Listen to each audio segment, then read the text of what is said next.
A sloth, a donkey, and a curious human. Send a prompt and see what they're doing. One hits record with a question on his mind. Two brothers pick it up, see what they find. Corn takes his time, Herman's got the facts. Back and forth, they never hold back. My weird prompts, come on in, that's where we begin. My weird prompts, glad you're here. This episode was generated using artificial intelligence. Please verify facts. Hello, Herman and Corin. So there was a post I came across on a Facebook group today. Somebody was looking for a respirator, and I think it was in the context of the nuclear threat from Iran, which is probably the aspect of this I think that we have the least clarity about at the moment.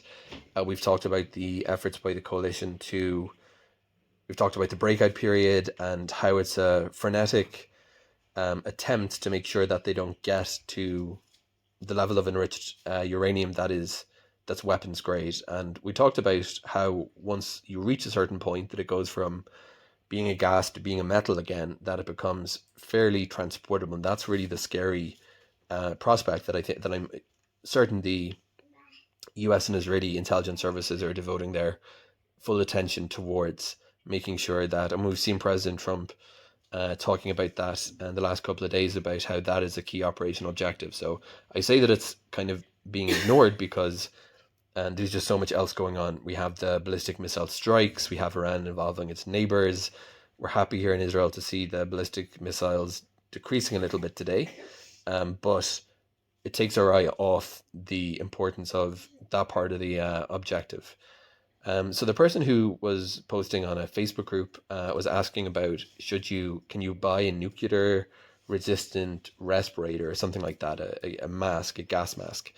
And I think that in Israel, where we have memories of previous wars, chemical warheads, so the government issued them to the population at large, and a lot of people in their homes have these gas masks that are illegal to throw away, and you have to return them to the civil defense authorities. But it was for a biochem threat, whereas with Iran we're talking about a nuclear threat.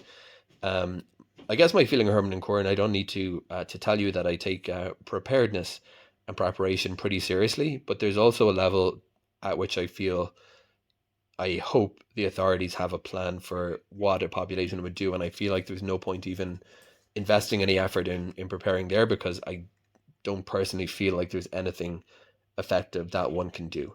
So beyond the fact that I feel like there's the aesthetics of the mask, but if one wanted to go down this direction, this person or somebody else, I did my research before sending this in, and I looked for, do they actually make respirators or face masks that are specifically rated against nuclear fallout?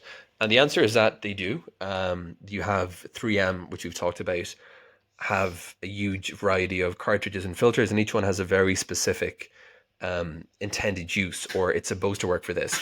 And they do indeed make them for nuclear fallout, but they're not really intended or marketed to consumers. It's very clear. I don't know exactly what the situation might be like in other parts of the world, but when I ran these keyword searches in Hebrew, I came across sites that were clearly intended for sale to maybe government agencies, and looking at about I would say $300 or $400 all in for the mask and for the cartridges, very conservatively. So I guess my question, Herman and Corin, is, as much as we don't like talking about the worst case scenarios of what would happen in the event of nuclear fallout, it's something that the authorities here, the Homefront Command, maybe to avoid stoking public fear, hasn't ever really discussed in detail. I may be wrong about that, but I've looked at their guidelines quite a number of times, and I've seen things about biochem threats, but actually rarely have come across direct mention of what to do in the event of a nuclear attack, whether we're talking about, God forbid, Iran in the worst case scenario possible, deploying a nuclear warhead, or in some other scenario, hitting a target that had nuclear material and causing fallout in Israel. And those are two different scenarios. I don't want to play any role in being alarmist or stoking fear, because I feel that these are are not worth spending nights worrying about. But from a pragmatic standpoint, I guess it is worth having this conversation. Is there any such thing as a mask that a consumer can have that's really going to make a difference? And if so, is it something that we should have at home in our prep bags? Because I guess the question when we talk about this is, where do we draw the line in preparedness? We want to have a few things on hand, and I just want to say on the topic of respirators, not to draw ourselves too far away in too many directions. My personal recommendation that I think information I received from you two, Herman and Corin, influenced is I put a N95, a few N95s in my bag, because if we're talking about, the threat of ballistic missiles, kinetic strikes is a less doomsday scenario in Israel at the moment because we've seen them happening in multiple places since the outbreak of the war. So it doesn't mean that anyone is likely to experience one, but it does mean that it is something that is a threat. And you mentioned that, if you were to think of anything one can do to, even if you're in a safe space, maximize your chance of survival in this context. You mentioned that the thing people probably wouldn't think about is respiratory protection, that you might have a lot of dust, smoke inhalation, all those kind of things. So I don't think an N95 is going to do a whole bunch against that, but maybe if you did find yourself in an area that was adjacent to a strike and there was smoke billowing everywhere, you need to see, so you got a flashlight, you need to call for help, so you've got an emergency whistle, and you need to be able to breathe, so you put a respirator over your mouth. So Herman and Corin, let's talk about respiratory protection again in the context of preparedness, and specifically regarding the nuclear threat. What would you say to someone who was looking at buying one of these for this reason? Hey everyone, welcome back to my weird prompts. I am Corn, and I am sitting here in a surprisingly quiet Jerusalem afternoon with my brother. It is one of those days where the air feels heavy, but the streets are empty. Herman Poppleberry, at your service. And yeah, quiet is the word, corn. After the week we have had with the regional tension and the constant headlines about the Iranian breakout capacity and the enrichment levels at Fordow, a little silence feels less like peace and more like a held breath. It really does. But the silence on the streets is definitely not reflected online. I was scrolling through some social media feeds earlier, specifically TikTok and X, and it seems like the algorithm has decided everyone needs to be an expert on nuclear survival gear. There's this massive viral trend of nuclear-ready go bags. You see these influencers unboxing tactical kits, and a lot of it looks more like a fashion statement or a tactical cosplay than actual engineering. It is all matte black silicone and unnecessary straps. It is the classic prepper tech marketing cycle. We have seen this every time the doomsday clock moves a few seconds closer to midnight. When the threat level goes up, the opportunistic ads for gas masks and radiation suits follow immediately. And honestly, Corn, it is dangerous. It creates this massive gap between what people think they are buying, which is essentially a magic talisman against radiation, and what the hardware can actually do. People are spending hundreds of dollars on gear that might actually fail them when they need it most, because they do not understand the underlying physics. And that is actually what our housemate Daniel was asking about this morning. He saw a post from someone looking for a respirator specifically for nuclear fallout. He did some digging and found that while there are masks rated for this, they're not really marketed to regular consumers. They are buried in industrial catalogs or government procurement sites. So he wanted us to look into whether there's a mask a normal person can actually buy that would make a difference, or if we should just stick to the basics in our emergency prep. It is a great question from Daniel. It touches on that intersection of physics, engineering, and psychology that we love to tear apart on this show. Because when people hear the word nuclear, they think of the flash and the blast, the Hollywood version. But from an engineering standpoint, the fallout is a completely different problem. It is not a blast wave. It is a contamination management problem. Right. And I think we need to start by defining what we are actually trying to filter out. Because I think there is a huge misconception that nuclear fallout is some kind of invisible poison gas that just floats around like a cloud of mustard gas from World War I. That is exactly the first hurdle. Fallout is not a gas. It is particulate matter. When a nuclear weapon detonates near the ground, it vaporizes everything in the immediate vicinity: soil, concrete, steel, people. That material is sucked up into the mushroom cloud where it becomes ionized and mixes with the fission products of the weapon. As it rises and cools, it does not just stay as a vapor, it condenses, but it does not condense into nothing. It attaches itself to the larger bits of dust and debris that were sucked up with it. So what you actually have are physical grains of sand, ash, and dust that are now coated in highly radioactive isotopes like cesium-137 or strontium-90. So, from a filtration standpoint, we are not looking for a chemical reaction to neutralize a gas. We are not trying to scrub the air of a specific molecule. We are looking for a physical barrier to stop dust. Precisely. It is a mechanical filtration challenge. Now, in the professional world, you will see the acronym CBRN, which stands for chemical, biological, radiological, and nuclear.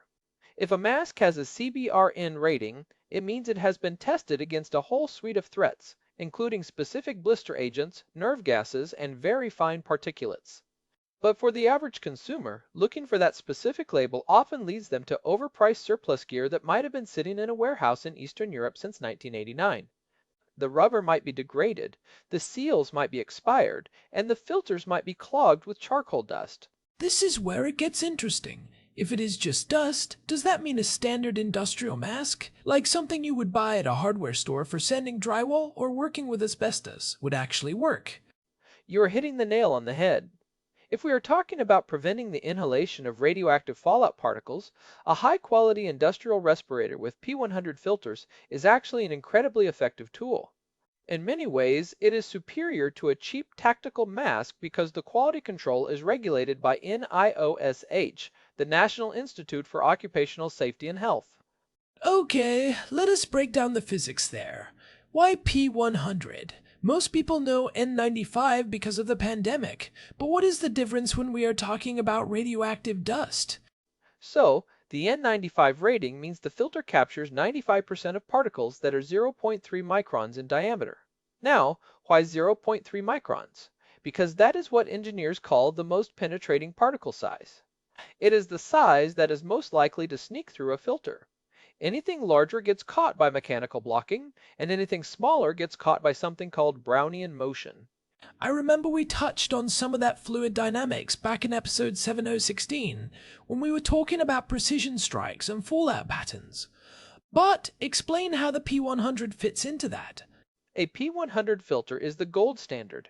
It is rated to capture 99.97% of those 0.3 micron particles. It is essentially a HEPA filter for your face.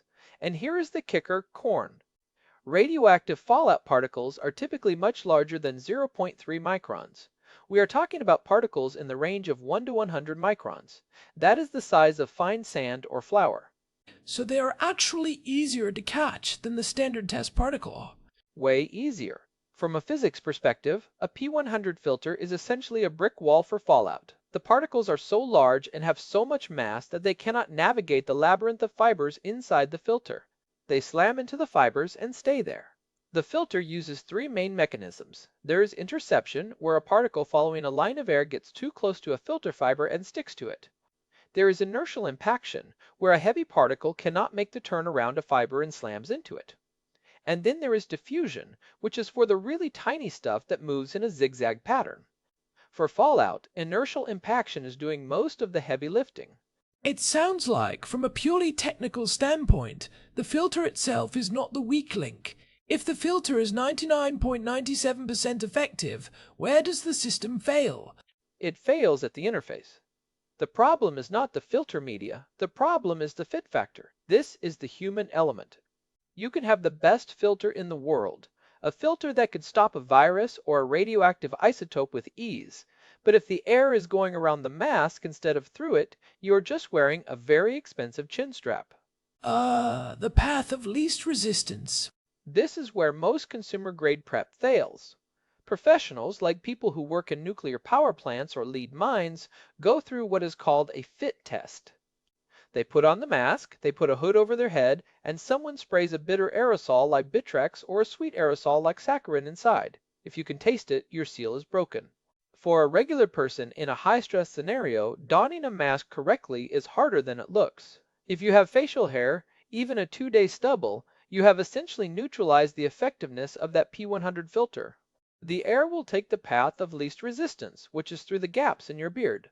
It is funny you mention that, because you see all these tactical ads with guys with full operator beards wearing gas masks. It is a total contradiction. If you are serious about respiratory protection in a nuclear event, the first thing in your go bag should be a razor. 100%. If you have a beard, you do not have a respirator, you have a decoration. And it is not just the beard. It is the shape of the face, the bridge of the nose, the tension of the straps. If you pull the straps too tight, you can actually deform the silicone seal and create leaks at the temples. If they are too loose, the mask shifts when you move your head or speak. This is why I always tell people, if you are going to buy a respirator, you have to practice with it. You have to know how to do a negative and positive pressure user seal check. For the listeners who might not know, can you explain those checks? They are pretty simple but vital. Right. A positive pressure check is when you cover the exhalation valve, usually the little flapper in the middle of the mask with your palm, and breathe out gently. The mask should bulge slightly but not leak air. You should feel the pressure build up. A negative pressure check is the opposite. You cover the filters with your hands and breathe in. The mask should collapse against your face and stay there. If you can feel air hitting your eyes or leaking under your chin, you are in trouble. You are breathing contaminated air. So, if Daniel is looking for a mask, it sounds like he should be looking at NIOSH, approved industrial respirators, rather than something with a scary nuclear label on it. Look for the NIOSH stamp. That is a regulatory guarantee that the mask does what it says it does. Most of those tactical masks sold on consumer marketplaces are what we call gas mask-shaped objects. They might look cool, they might have a tinted visor, but they have never been through a rigorous testing lab.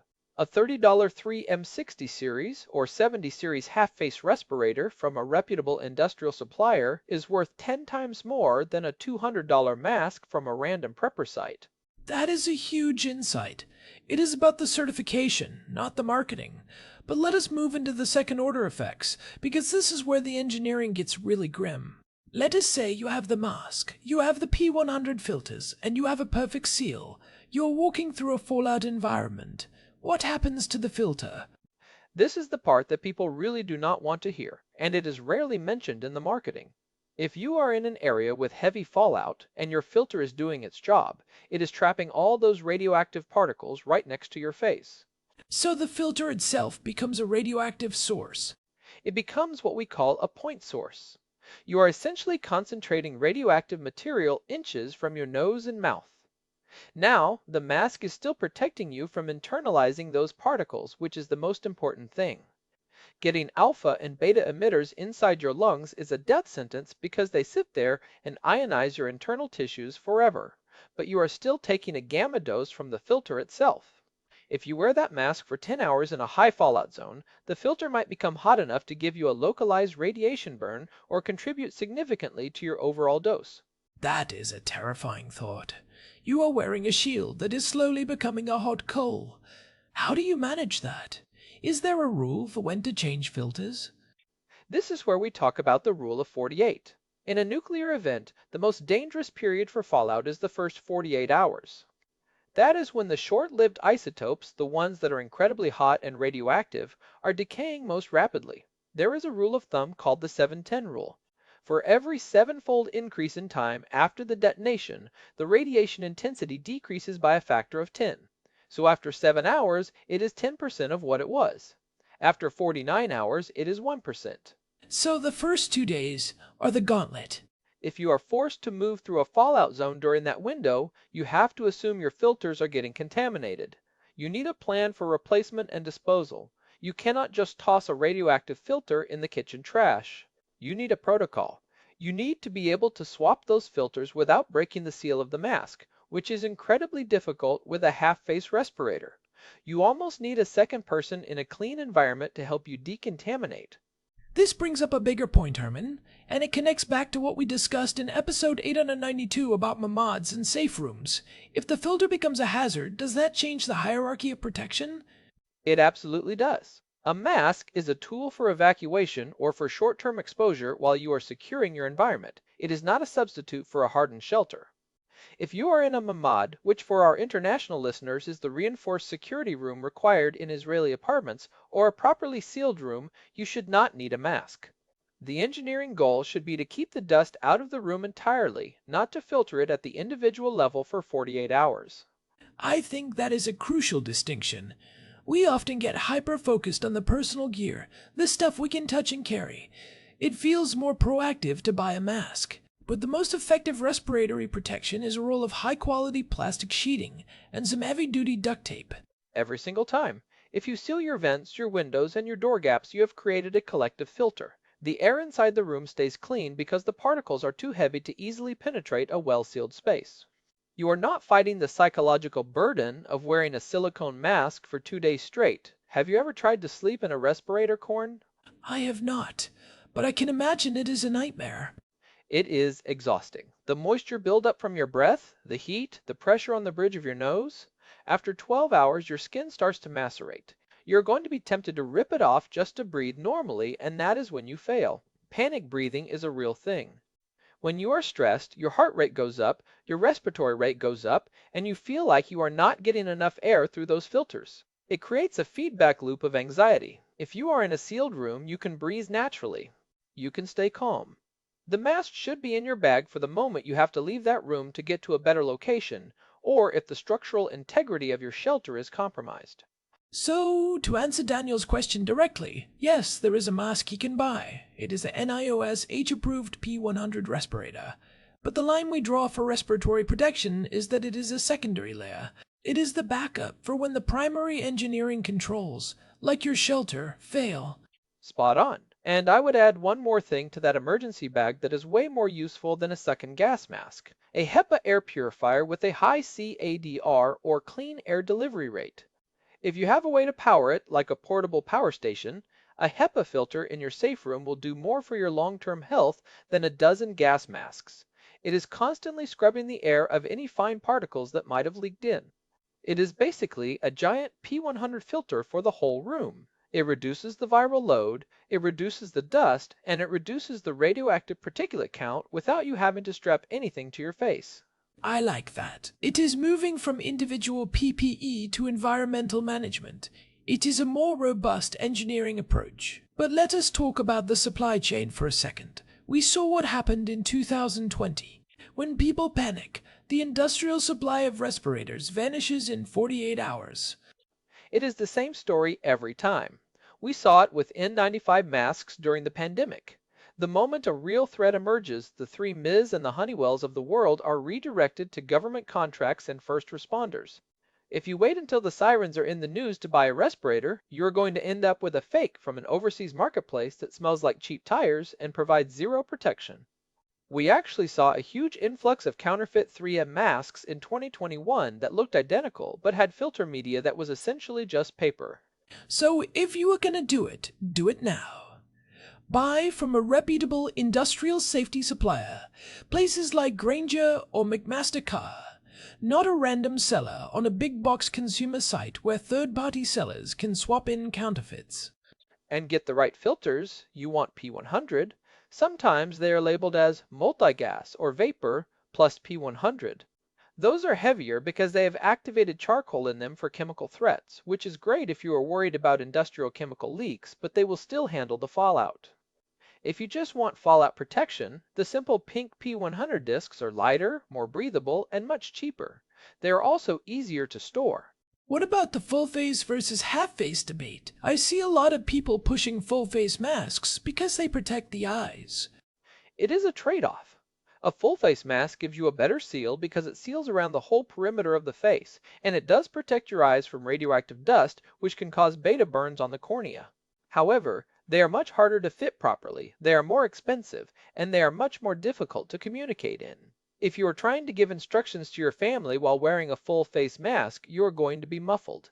If you have a half-face mask and a good pair of sealed goggles, like ski goggles or swim goggles, you are getting 90% of the benefit for a fraction of the cost and complexity. I think that is a very practical takeaway. Half-face plus goggles is a lot more flexible for most people, and it is easier to pack in a small go bag. But let us talk about what happens when you actually have to use it. We talked about the rule of 48, but what about the long-term contamination? If you use a mask to evacuate, what do you do when you get to your destination? Decontamination is the part people forget. This is the engineering of the transition. If you have been walking through fallout, your clothes are radioactive, your shoes are radioactive, your mask is radioactive. If you walk into a clean shelter wearing that gear, you just brought the threat inside with you. You have essentially bypassed all your engineering controls. So the mask is part of a larger system. You need a transition zone. You need a hot zone and a cold zone. A place to strip off the outer layers, wash your skin with soap and water, not scrubbing too hard. You do not want to break the skin and dispose of the contaminated items before you enter the clean living space. It is like a clean room protocol in a semiconductor lab, but in reverse. You are trying to keep the dirty stuff out. If you just take off the mask and sit down on the couch, you are inhaling the particles that are falling off your jacket. It is amazing how quickly this moves from a simple question about a mask to a complete overhaul of how you interact with your environment. It really highlights the danger of that prepper tech marketing. They sell you the mask as a magic talisman that keeps you safe, but they do not tell you about the 5 other steps you have to take to make that mask actually useful. It is the false sense of security that kills. People buy the gear, they feel better, and they stop thinking. But in an engineering sense, the gear is just a component in a process. If the process is broken, the component is useless. If you have a mask, but no plan for how to take it off without contaminating your face, you have failed. I think that is a perfect place to transition into some practical takeaways for Daniel and everyone else listening. Because we have covered a lot of ground here, from submicron physics to the psychology of panic breathing. Let us start with the hardware. If you feel the need to have respiratory protection in your emergency kit, do not look for nuclear-specific masks. Look for a NIOSH approved half-face respirator from a company like 3M, North, or Honeywell. Buy it from a legitimate industrial safety distributor. And pair that with P100 filters. Not N95, not N99. You want the P100 rating for that 99.97% efficiency. And buy a few extra sets. They are relatively cheap, and you will want a fresh set if you have to move through a contaminated area. Second takeaway, fit is everything. If you are serious about this, you need to be clean-shaven. You need to practice putting the mask on and performing seal checks. If you can, buy a fit test kit or at least use something like a strong-smelling essential oil to see if you can detect leaks. If you can smell the oil, you are breathing the fallout. Third, prioritize your environment. A mask is your last line of defense. Your first line of defense is your shelter. Invest in heavy-duty plastic, duct tape, and if possible, a HEPA air purifier. Sealing a room is a much more effective and sustainable way to protect your respiratory system than wearing a mask for days on end.